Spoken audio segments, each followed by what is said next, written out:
भारत की छवि सुधरती है या बिगड़ ही जाती होगी?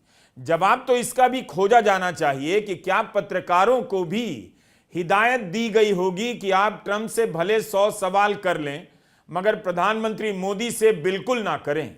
राजदूत सर्जियो गोर के इस बयान के बाद पत्रकार सुहासिनी हैदर ने एक सवाल किया कि इस तरह की मांग शर्मनाक है और उससे भी शर्मनाक है भारत की मांग के बाद ट्रंप का नजरअंदाज कर देना। पत्रकार सुशांत सिंह ने कहा है कि विदेश मंत्रालय की सिर्फ यही मांग थी कि प्रेस कोई सवाल ना पूछे। होर्मुज में अमेरिका की नौसेना ने भारत के नाविकों की हत्या कर दी थी। H-1B वीजा या किसी और मुद्दे पर भी वे सवाल नहीं लेना चाहते थे। सुहासिनी हैदर ने कहा कि विदेश मंत्रालय को इस बारे में अपना पक्ष रखना चाहिए कि क्या इस तरह की मांग की।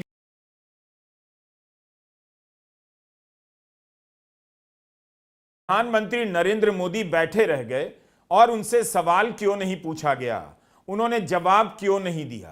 क्या पत्रकारों से भी कहा गया कि आप प्रधानमंत्री मोदी से सवाल नहीं कर सकते हैं, बस उन्हें देखते रह सकते हैं?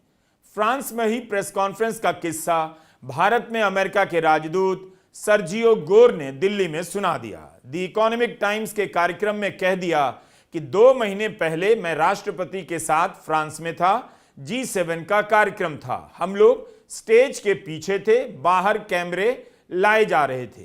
कुछ देर के लिए सिर्फ राष्ट्रपति और मैं साथ थे और उन्होंने मुझसे पूछा कि भारतीय साइड क्या बात करने वाली है। हमने कुछ मुद्दों पर बात की। उसके बाद उन्होंने पूछा क्या भारतीय साइड ने कोई मांग रखी है। भारत के विदेश मंत्रालय ने एक मांग रखी थी।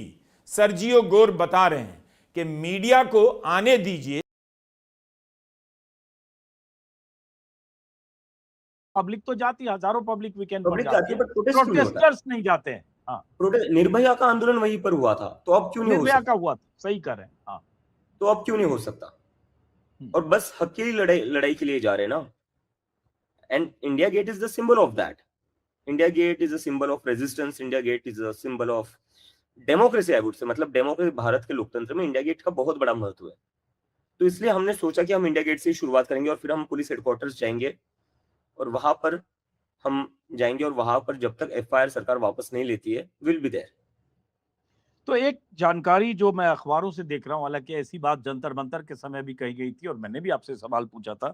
सचिन शर्मा जो नई दिल्ली के डीसीपी हैं, उनके हवाले से जो जानकारी आई है कि दिल्ली पुलिस को सीजेपी की तरफ से किसी भी मार्च या प्रदर्शन के लिए अभी कोई अनुरोध नहीं मिला है और उन्हें किसी तरह की ऐसी कोई अनुमति नहीं है। तो सचिन शर्मा कौन होते हैं ये बताने वाले? प्रोटेस्ट करने देंगे या नहीं करने?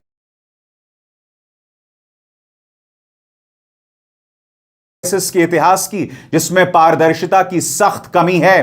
कुणाल कामरा जो बजरंग दल से लेकर भारतीय जनता पार्टी के शिकार रहे हैं, वो ज़ोहरान ममदानी से कह रहे हैं कि अगर ये भारत होता और अगर बजरंग दल या कोई भी संस्था मोहन भागवत के खिलाफ होती या अमेरिका से कोई संस्था आई होती तो उसे रद्द कर दिया जाता है। इससे पहले कि मैं आपको बताऊं ज़ोहरान ममदानी ने क्या कहा, मैं आपको यह भी बतलाना चाहता हूं कि विदेश मंत्रालय ने इस मामले में दखल दिया है। विदेश मंत्रालय से मेरा सीधा सवाल, मुझे कृपया बताइए, क्या आरएसएस एक सरकारी गुट है? तो आप इस मामले में दखल क्यों दे रहे हैं? खैर, दखल देना ही था क्योंकि भारतीय जनता पार्टी के पोपों हैं आरएसएस, ये तो फैक्ट है। बहरहाल, ज़ोहरान ममदानी ने क्या कहा है ऑन योर स्क्रीन्स। मैं यहां न्यूयॉर्क शहर के इतिहास के पहले भारतीय अमेरिकी मेयर के तौर पर खड़ा हूं। मेरी मां का पूरा परिवार आज भी भारत में रहता है। मेरे परिवार ने मुझे जिस भारत के बारे में बताया और जिस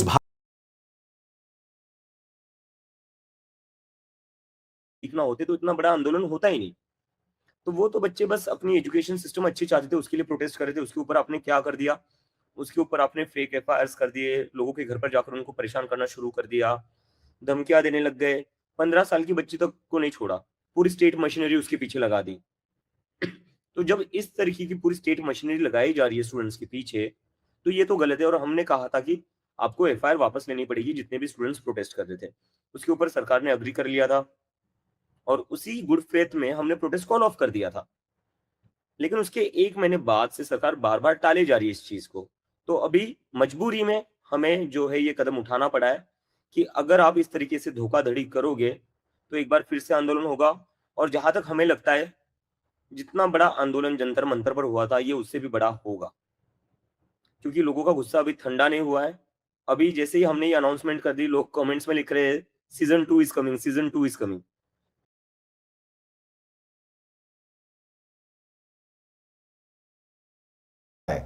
कोई ऐसा व्यक्ति जो भारतीय जनता पार्टी को पसंद नहीं है, जिसको लेकर बजरंग दल के किसी एक कार्यकर्ता ने फोन कॉल कर दिया, धमका दिया, उसे रद्द कर दिया जाता है। यही सही मायने में डेमोक्रेसी है। और दूसरी बड़ी बात, न्यूयॉर्क के मेयर होते हुए वो उसे रद्द इसलिए भी नहीं कर सकते क्योंकि मैडिसन स्क्वायर गार्डन एक प्राइवेट जगह है, सरकारी जगह नहीं है, इसलिए कोई रद्द नहीं कर सकता। मगर आप जानते हैं दोस्तों, भारत में क्या हो रहा है। सबसे पहले दोस्तों, मैं आपको यह बतलाना चाहता हूं, इसको लेकर भारत में बहुत बड़ा बवाल हुआ है। भारतीय जनता पार्टी कह रही कि जोरान ममदानी होते कौन है, कांग्रेस कह रही है और याद दिला रही है आरएसएस के इतिहास की, जिसमें पारदर्शिता की सख्त कमी है। कुणाल कामरा, जो बजरंग दल से लेकर भारतीय जनता पार्टी के शिकार रहे हैं, वो जोरान ममदानी से कह रहे हैं कि अगर ये भारत होता और अगर बजरंग दल या कोई भी संस्था मोहन भागवत के खिलाफ होती या अमेरिका से कोई और चूंकि नागपुर का मामला है, नागपुर में ही ये बयान दिया गया, नागपुर में ही संघ का मुख्यालय है, वहीं पर आरएसएस ये चाह रहा है। आरएसएस ने ही एक तरह से ये अनऑफिशियल डेट 75 बरस की बनाई है। तो नागपुर से हमारे साथ विवेक देश पांडे, वो सीधे लाइव हो रहे हैं, उनको भी ज़रूर सुनिएगा। विवेक जी, ये जो नितिन गडकरी ने जो बोला है मराठी में, आप तो बेहतर समझ सकते, वो ये कह रहे हैं कि मैं साहब 30 साल हो गए, मैं सार्वजनिक जीवन में सक्रिय हूं, अब मैं बहुत ज्यादा काम नहीं कर सकता, मैं चाहता हूं नई पीढ़ी को ये मौका दिया जाए। क्योंकि आप नागपुर की भी स्थिति जान रहे हैं, दिल्ली दरबार की स्थिति भी जान रहे हैं। क्या ये मालूम है, ये इशारा जो कहीं ना कहीं मोदी की तरफ तो नहीं है? क्योंकि 17 सितंबर को 76 साल के मोदी जी होने जा रहे हैं। बिल्कुल भी हो सकता है कि ये इशारा नरेंद्र मोदी की तरफ हो। और नितिन गडकरी का जहां तक सवाल है, अभी उनके करियर में और कई लोगों को मार्गदर्शक मंडल में भी जाते देखा है, वो चाहे यशवंत सिन्हा हो, चाहे वो अरुण शोरी हो, चाहे वो मुरली मनोहर जोशी हो, चाहे वो लाल कृष्ण आडवाणी हो, मोदी जी के गुरु, सबके सब मार्गदर्शक भेजे गए। तो चर्चा तो हो रही है कि भाई मोदी जी मार्गदर्शक मंडल कब जाएंगे। लेकिन मेरा यहाँ टेक है कि मोदी जी के साथ जिस तरह का बहुमत है और जिस तरह का उनका मिजाज है, तय तो मोदी को ही करना है, तय तो मोदी को ही करना है। आरएसएस भी तय नहीं कर पाएगी, क्योंकि मोहन भागवत ने पिछले साल भी कहा था ये 75 बरस की बात, लेकिन उसका कोई असर नहीं हुआ। तो तय मोदी जी को करना है। और उधर अमित शाह जो उनके चाणक्य हैं, वो अक्टूबर में एक नया फंक्शन करने जा रहे हैं कि साहब अक्टूबर में जब मोदी जी के 25 साल पूरे हो रहे हैं बर्थडे के बाद, तो एक जलसा किया जाएगा पूरी पार्टी में, देश भर में। लेकिन मैं अमित शाह की बात नहीं कर रहा हूं, एक चर्चा दोस्तों और हो रही है कि भाई मोदी जी को अगर लगता है कि स्थिति आउट ऑफ कंट्रोल हो रही है, जैसे मुसीबत में सरकार फंसी। दोस्तों, आपका स्वागत करते हैं आपके प्यारे यूट्यूब चैनल में। तो आप जिसने भी हमारे चैनल सब्सक्राइब किया है तो सब्सक्राइब करो चैनल को। तो बड़ी एक स्टेटमेंट अब मैं लेके आया हूँ दोस्तों कि जैसे गोदी मीडिया भी आहत हो सकती है। मोहन भागवत को लेकर एक बड़ी स्टेटमेंट अमेरिका में कहा कि वहाँ के जो सिख कम्युनिटी के संगठन है दोस्तों, उन्होंने कहा है कि जो ये है अपना मोहन भागवत, ये हमारे नहीं आ सकता। ये क्लियर उन्होंने मेंशन किया दोस्तों कि ये नहीं आ सकता। और मार्को रूबियो, जहाँ के विदेश मंत्रालय है, उनको लेटर भी लिखा है दोस्तों। अगर मोहन भागवत बीजेपी गवर्नमेंट, अगर मोहन भागवत अमेरिका जाने पर बैन लगाते हैं तो अंदर ही अंदर खलबली मच रही है दोस्तों, क्योंकि इतना सरेंडर बीजेपी कभी नहीं हुई अमेरिका के सामने अपने, चाहे अटल बिहारी वाजपेयी हो, चाहे कुछ भी हो, ठीक है। तो अगर मोहन भागवत अगर अमेरिका बैन लगता है तो कहीं ना कहीं मोदी गद्दी से हट सकता है। और ये सबको पता है दोस्तों, मोदी की जो गद्दी है वो अब ख़तरे में है दोस्तों, ठीक है। और 2027 के बाद मेरे ख्याल से नहीं लगता कि मोदी गवर्नमेंट में आएंगे, ठीक है। अब पटना में बात करें, छात्रों को मारा पीटा, कुछ भी किया दोस्तों, बट सरकार नहीं झुकने वाली वहाँ पे। बट ये है दोस्तों कि वहाँ पे अगर CJP आंदोलन करेगी तो सम्राट चौधरी को भी हटना पड़ेगा, ठीक है, चाहे कुछ भी हो जाए।